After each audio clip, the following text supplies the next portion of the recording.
Hi!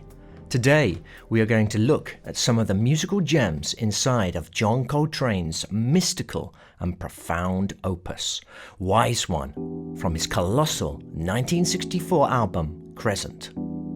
The video is divided into the following sections with timestamps in the description if you are eager and anxious to jump around. So if you are ready, Part 1. Melody Section Analysis.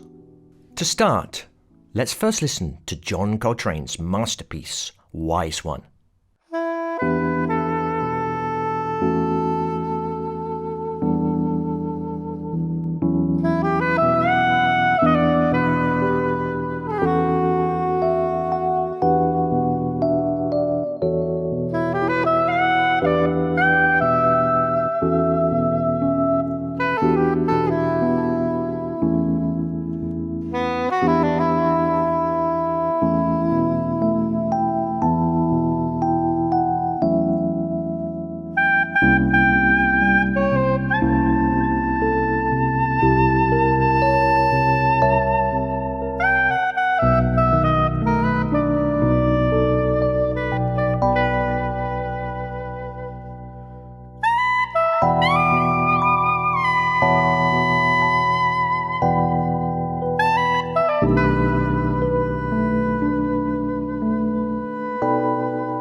Let's now turn our focus onto just a few of the many gems contained in this piece.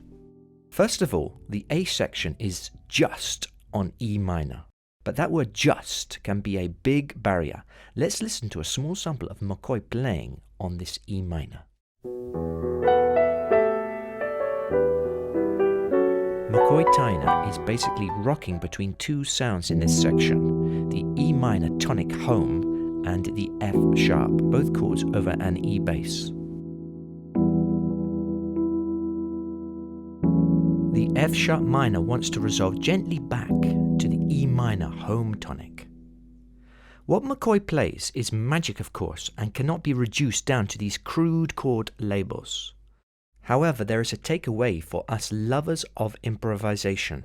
We can try playing around with these sounds. For instance, we can employ this idea of these two triads, E minor and F sharp minor, over a minor chord, intersposing the sounds like this.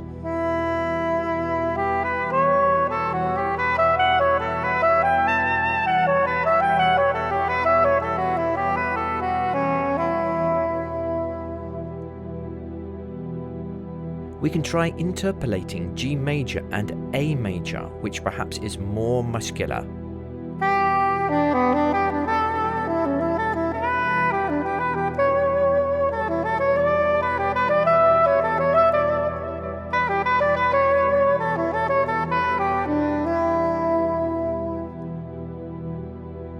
E minor and D major gives us another flavor.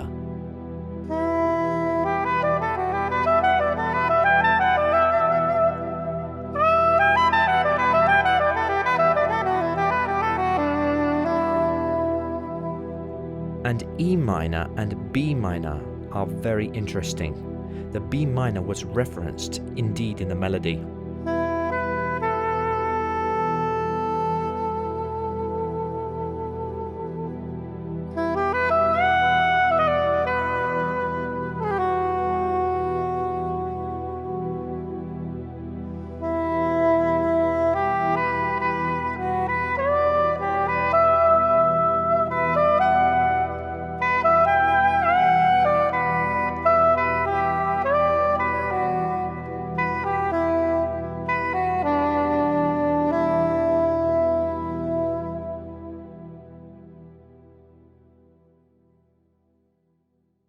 In the bridge of this three-chord tune, there is a B7 sharp 9 chord.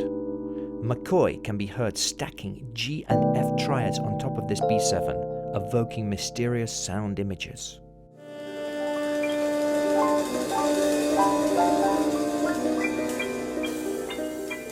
So we can try intersposing these tri-pairs as well.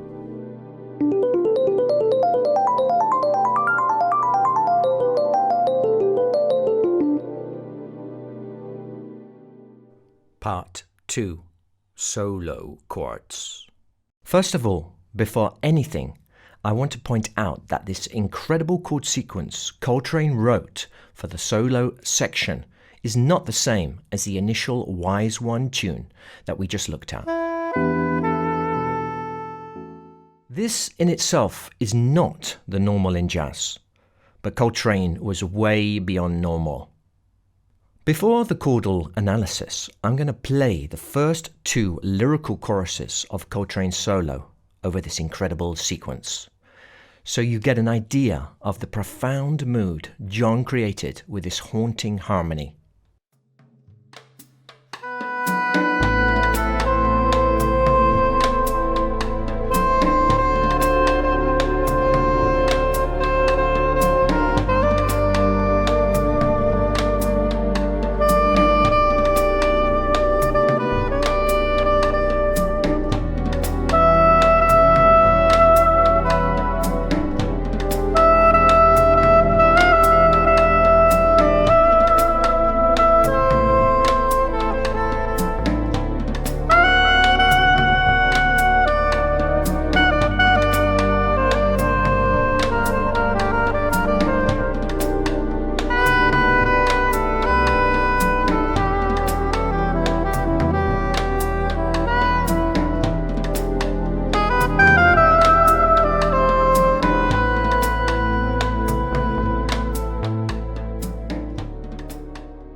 Okay, so let's listen to the chords.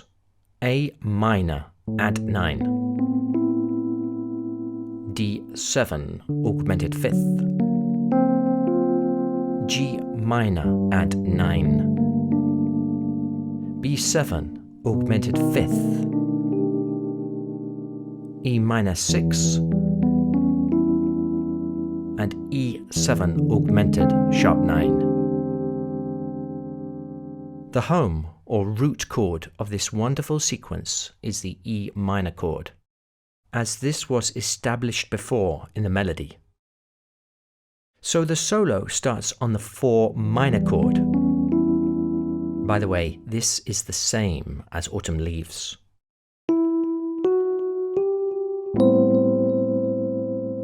This 4 minor becomes the relative 2 minor 7 of a 2 minor 7, 5, 7, 1 to G minor. The G minor is unexpected, stirring and dark. This B7 is the 5-7 augmented chord of the home E minor 6 chord. The E minor then transmogrifies into an E7 augmented sharpened ninth chord. This strong, mighty sound brings us back to the top of the progression again, being the 5-7 of the 4 minor chord, A minor. By the way, I love the fact that the first head section of Wise One contains just 3 chords, and the solo section contains 6 chords. Does anyone know if Coltrane had a thing about the number 3? Please let me know in the comments. As well, if you are enjoying this presentation, please like and subscribe, as this helps the channel whilst encouraging my efforts. Part 3. Ways to improvise over the solo chords. I want to now show you one way to navigate this somewhat complex solo harmony using triad pairs, which I feel matches the mystical and spiritual mood of Coltrane's masterpiece. So here is a chart of the solo chords, and below these main chords, you can see the triad pair options. First, I'm going to demonstrate how these triad pairs sound in a rubato way over each chord, so without any rigid pulse. To be clear, I will play lines that trace the harmony of these triad pairs, lines that feature the notes of one triad pair, then the other, again and again, intercalating the 2 different triads, hopefully in a creative way, just like an artist might mix colors.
Okay, now I'm going to do the same, but over a beat.